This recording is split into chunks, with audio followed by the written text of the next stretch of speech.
भगवान विष्णु के 8वें अवतार श्री कृष्ण की लीला तो हम अक्सर बड़े बुजुर्गों द्वारा सुनते आए हैं, लेकिन भगवान श्री कृष्ण की मृत्यु कैसे हुई?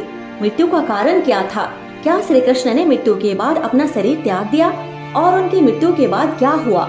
इन सब सवालों के जवाब जानने की जिज्ञासा हर किसी के मन में जरूर होती है। आइए आज हम आपको बताते हैं कि आखिर भगवान श्री कृष्ण की मृत्यु कैसे हुई। भगवान श्री कृष्ण का जन्म 3112 ईसा पूर्व में मथुरा में हुआ था। हालांकि उनका बचपन वृंदावन, बरसाना, नंदगांव, गोकुल और द्वारका आदि जगहों पर बीता। बताया जाता है कि महाभारत के युद्ध के बाद श्री कृष्ण ने द्वारका पर 36 वर्षों तक राज्य किया, जिसके बाद उन्होंने अपना देह त्याग दिया था। उस समय उनकी आयु 125 वर्ष थी। दरअसल उनकी मृत्यु के पीछे की वजह 2 श्राप है। आइए इनके बारे में जानते हैं। बताया जाता है कि महाभारत के युद्ध के बाद जब दुर्योधन और उसके सभी भाइयों का अंत हो गया, तो उनकी माता गांधारी को अत्यधिक क्रोध आया। अपने बेटे के शव पर शोक व्यक्त करते हुए रणभूमि पर गांधारी ने श्री कृष्ण को 36 वर्षों के बाद मृत्यु का श्राप दे दिया। ये सुनकर पांडव चकित रह गए, लेकिन श्री कृष्ण ने मुस्कुराते हुए इस अभिशाप को स्वीकार कर लिया। इसके बाद ठीक 36 वर्षों के बाद उनकी मृत्यु हो गई। उनकी मृत्यु एक शिकारी के हाथों हुई। भागवत पुराण में बताया गया है कि एक बार श्री कृष्ण के पुत्र शांब ने शरारत करने की सोची। शांब अपने मित्रों के साथ एक स्त्री का वेश धारण कर ऋषि मुनियों से मिलने गए। स्त्री के वेश में शांब ने ऋषियों से कहा कि वह गर्भवती है। यदुवंश कुमारों की शरारत से ऋषियों ने क्रोधित होकर उन्हें श्राप दे दिया कि तुम एक ऐसे लोहे के तीर को जन्म दोगी जो तुम्हारे पूरे कुल का सर्वनाश कर देगा।